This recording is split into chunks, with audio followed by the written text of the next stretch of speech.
아주 먼 옛날 장엄한 지리산 깊은 골짜기에 세상의 이치를 꿰뚫어보는 청운 도승이라 불리는 위대한 스승이 살고 있었습니다. 그의 명성은 자자하여 천하의 기재들이 구름처럼 몰려들었으나 도승은 오직 진정한 구도자에게만 가르침을 내렸습니다. 그의 제자 중 민준이라는 청년이 있었습니다. 그는 한양의 몰락한 양반 가문 출신으로 부모를 여의고 홀로 지리산까지 찾아온 총명한 젊은이였습니다.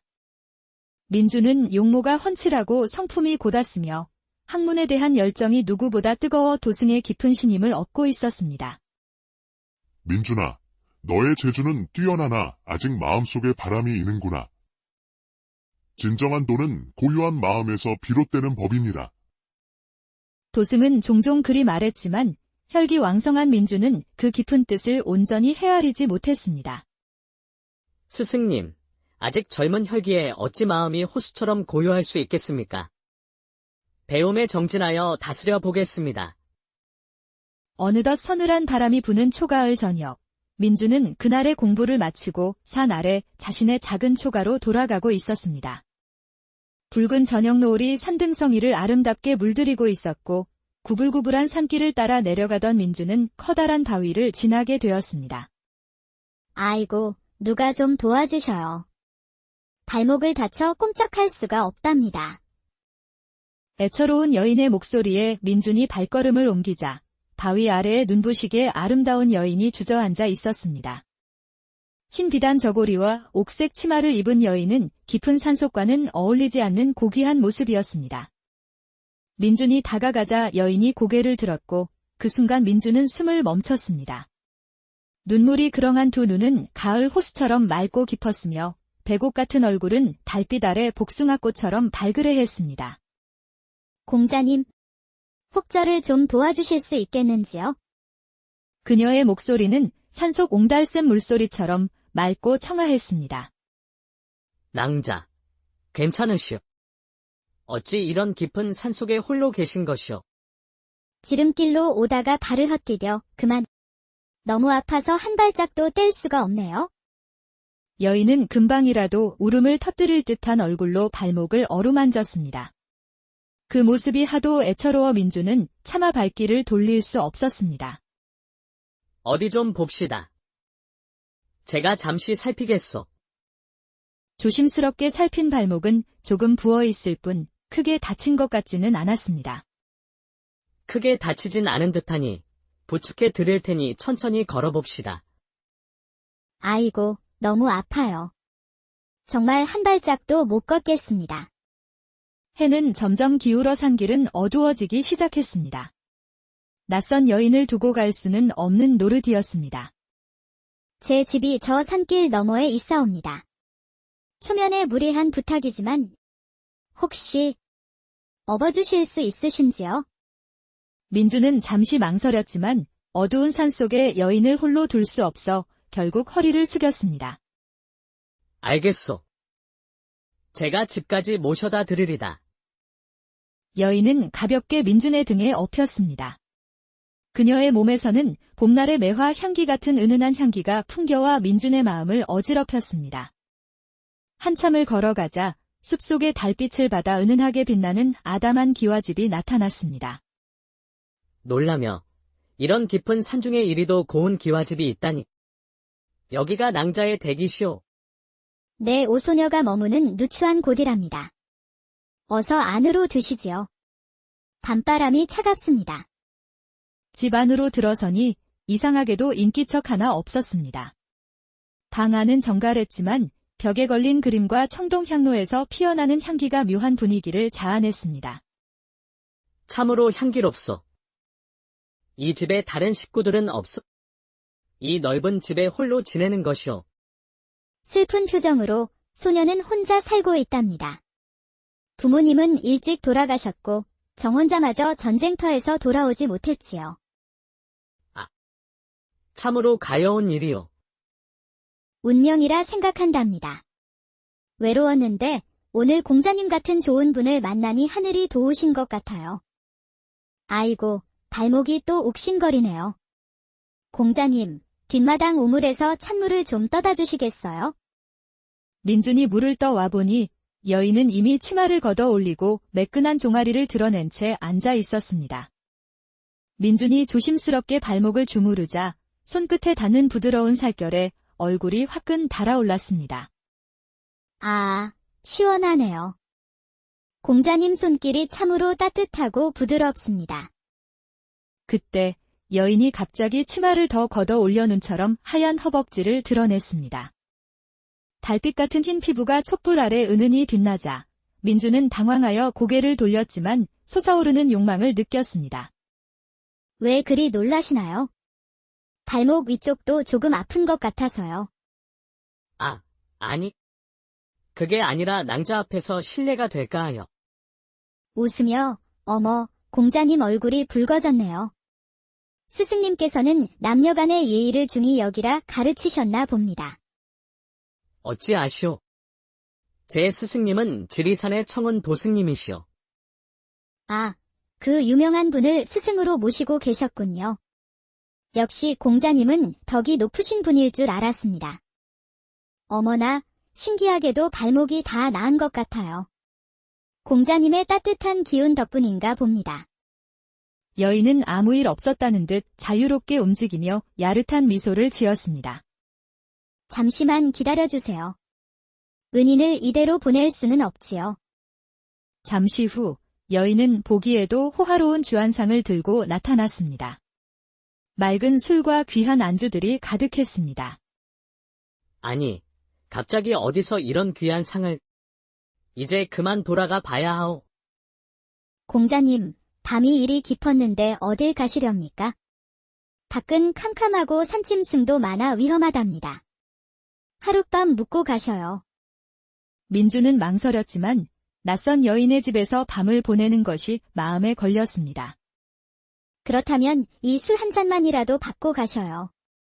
제가 직접 담근 것인데 피로를 풀어주는 효험이 있답니다. 민주는 결국 여인의 권유를 이기지 못하고 자리에 앉았습니다. 술은 향이 진하고 꿀처럼 달콤했습니다. 참으로 향기로운 술이로구나. 이런 술은 처음이요. 산에서 자란 꽃과 열매로 담근 귀한 술이랍니다. 공자님 같은 분을 위해 아껴두었지요. 한 잔, 두 잔 술이 몸에 퍼지자 민준의 머리는 몽롱해지고 온몸이 뜨거워졌습니다.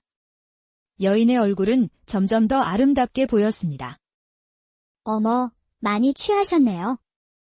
제가 방으로 모셔다 드릴게요. 잠시 누워 계시면 괜찮아질 거예요. 민주는 그녀의 손에 이끌려 방으로 들어갔습니다. 촛불이 꺼지고 달빛만이 희미하게 방을 비추었습니다. 떨리는 목소리로, 낭자, 이러시면 아니 돼. 스승의 가르침이 머릿속을 스쳤지만 민준의 몸은 이미 술기운과 여인의 향기에 취해 자신을 통제할 수 없었습니다. 귓가에 속삭이며 무엇이 아니 된다는 말씀이신지요? 하늘이 맺어준 인연을 어찌 피하시겠어요? 여인의 속삭임은 달콤한 독처럼 민준의 마지막 이성을 마비시켰습니다. 그날 밤, 민준은 여인과 뜨거운 하룻밤을 보냈습니다. 꿈결처럼 시간이 흘렀고 먼 산 너머에서 닭이 울기 시작했습니다. 공자님, 잘 주무셨나요? 이제 일어나셔야지요. 스승님께서 기다리실 테니. 민준은 겨우 눈을 떴습니다. 온몸은 천근만근 무거웠고 마치 큰 병을 앓고 난 것처럼 기운이 하나도 없었습니다. 몸이 왜 힘이 하나도 없지. 어젯밤에 피로가 남아있나 봅니다. 푹 쉬면 괜찮아질 거예요. 낭자, 언제 다시 볼 수 있겠소? 그리 보고 싶으시면 내일 저녁에 다시 오세요. 이 자리에서 기다리고 있겠습니다. 민주는 후들거리는 다리로 간신히 집으로 돌아와 깊은 잠에 빠져들었습니다. 다음 날 민주는 해가 중천에 뜬 뒤에야 일어났습니다. 거울에 비친 자신의 모습은 창백했고 눈가는 푹 꺼져 있었습니다. 이런. 스승님께서 노하실 것이다. 민준이 허둥지둥 도승의 초막에 도착했을 때 도승은 이미 그를 기다리고 있었습니다. 늦은 것보다 내 몸이 더 걱정이구나. 얼굴이 이리도 창백하고 기운이 모두 빠져나갔으니 내 몸에서 음기가 느껴지는구나. 어젯밤 무슨 일이 있었는지 바른대로 고하거라. 아무 일도 없었습니다. 스승님. 그저 잠을 설쳐 피곤할 뿐입니다. 한숨 쉬며 거짓말을 하는구나. 내 얼굴에 죽음의 그림자가 드리워져 있다. 그날 이후 민주는 매일 밤 여인을 찾아갔습니다. 날이 갈수록 민준의 몸은 쇠약해져 갔고 여인의 모습은 더욱 생기있고 아름다워졌습니다. 마침내 민준의 몸이 뼈만 앙상하게 남게 되자 도승은 더 이상 참지 못하고 그를 불렀습니다. 네가 만나는 것은 사람이 아니라 수백 년 묵은 여우 요괴니라. 내 정기를 빨아먹는 구미호란 말이다. 충격받아. 여우. 요괴라니요. 그럴 리가 없습니다. 그녀는 어리석은 놈. 네가 보는 모든 것은 요괴가 만들어낸 환상일 뿐이다. 이대로 가다간 내 목숨이 붙어있지 못할 것이다.